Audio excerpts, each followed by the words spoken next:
What exactly are the makings of a great golf club? Is it the history? Is it the traditions? Is it the great players that have walked the fairways?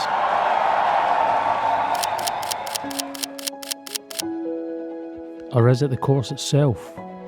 Is that the real star of the show? As we celebrate 100 years of Kooyonga Golf Club, it's important that we take the time to appreciate the past so that we can now appreciate the present.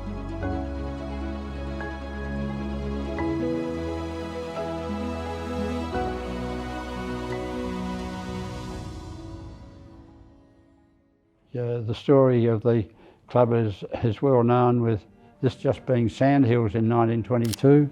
Mr. Rymel went past in the tram and looked out the window and thought, gee, that looks like good golfing country.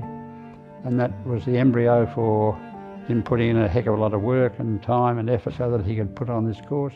And the course basically hasn't changed in design since he put it down in 9 holes in 1923 and the 18 holes in 1924.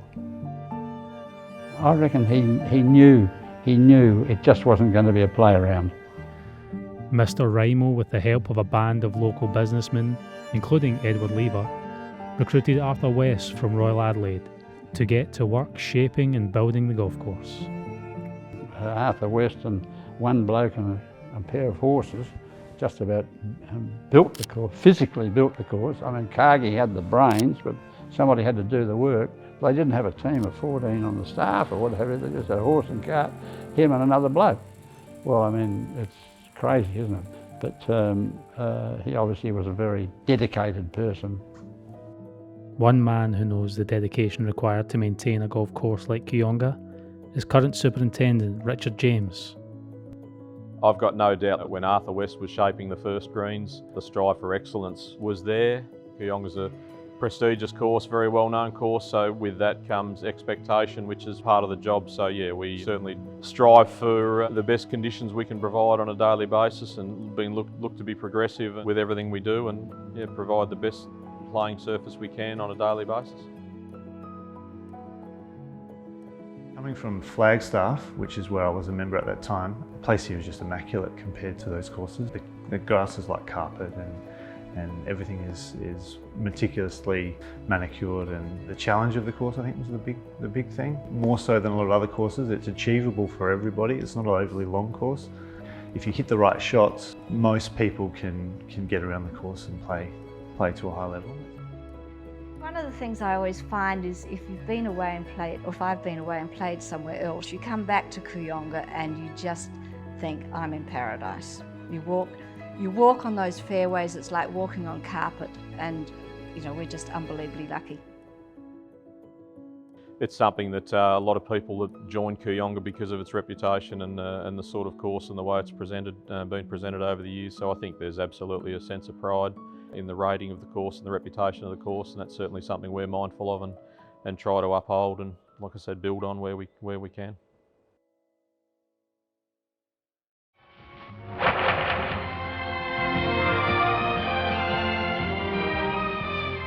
Kooyonga Golf Club, scene of the 1972 Qantas Australian Open. A championship layout by the best Australian standards. It's a par 72. It was here in 1965 that Gary Player shot his record 24 under par 264. Outside the Grand Slam, It's not just the members that are lucky to play their golf at Kooyonga. Over the years, some greats of the game have been fortunate enough to walk the fairways. From Gary Player and Jack Nicklaus to Peter Thompson, Greg Norman, and more recently, women's world number one Lydia Ko and Australian Open champion Jing Young Ko. Kooyonga has played host to a number of world-class events with world-class fields. They often talk about Greg Norman when he was hitting, I think, the 18th hole. He used to carry the corner on our 18th hole with a wooden club, and you kind of think, I can't do it with modern technology, let alone with a wooden club. So yeah, it just shows you how incredible they were. But it's pretty special to think that you're walking around a course that some of the best players ever have come and played at and won tournaments at. The opportunity to host a a major event. Certainly the Women's Open, a great example of that. That's a really rewarding experience to see the fruits of your labour and the efforts that the guys have put in. So it's intensive, but there's nothing like watching your place on TV. It's exciting, I think, when Kooyonga can play a role on the national stage, as we have in so many different tournaments and with such wonderful players we've had over the past years, and I hope we can continue to do that again and into the future. Speaking of the future, Kooyonga has recently built a state-of-the-art practice facility with the junior golfers of today in mind. It's our hope that they can one day go on to achieve greatness in the game. The foundation is absolutely amazing with their support of junior golf and all golf here at Kooyonga. So they help not only financially but in so many other ways as well. And to have the support of people, it's just amazing. They help sponsor us to go to tournaments and really help us, because it's often tough as a junior golfer to travel around to play the best tournaments you can, and to have the support from so many people, so many members of the golf club is just fantastic. And also not only within the golf club, but members of the foundation have also helped me with work experience and other amazing opportunities, which has been amazing to have those connections right here at Kooyonga. It's fantastic. I'm immensely proud to be the general manager through such a historic part of the club's history. You know, a 100-year celebration is a wonderful occasion, but I think the last few years in my time here, you know, the club's achieved a significant amount. The clubhouse redevelopment, the practice facilities, and I guess a focus on service and delivery of, you know, expectations of the membership has been a forefront of the committee's focus, and I can only hope that over the next period that the club continues to evolve down that direction and focuses on members as being number one, and the culture and spirit of the club just continues for the foreseeable future. And I really look forward to being part of that future. For me personally, it's a privilege to work at this club. I've been involved here for a lot of years. It's a fantastic place to be, great environment to be in, and I enjoy every day I'm here. I couldn't imagine myself doing anything else or being anywhere else. Sometimes when I'm walking around there, I think of my grandparents and they played this course. And what I'd just absolutely love to do, and I hope I'm alive to see it, is for my grandchildren to walk the same steps. And hopefully they do it a whole lot better than I do. Look, Kooyonga's just a wonderful place to be, and it's made such great progress over the last 100 years. You know, we've got members that are here and it's part of their life and it's really their second home, and one can only hope that that continues, you know, over the next 100 years.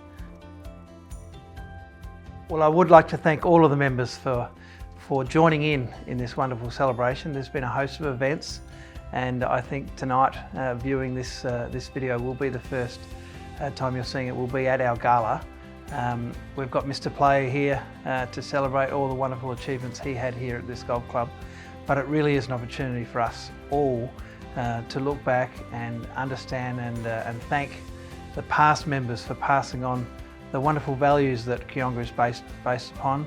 And it's an obligation that's been given to us to pass on to future generations of members, that hopefully they will join the golf club in a better state than we have joined it, and the club will continue to develop. I do wish all the members a wonderful night, and I hope you have a wonderful centenary year in 2023.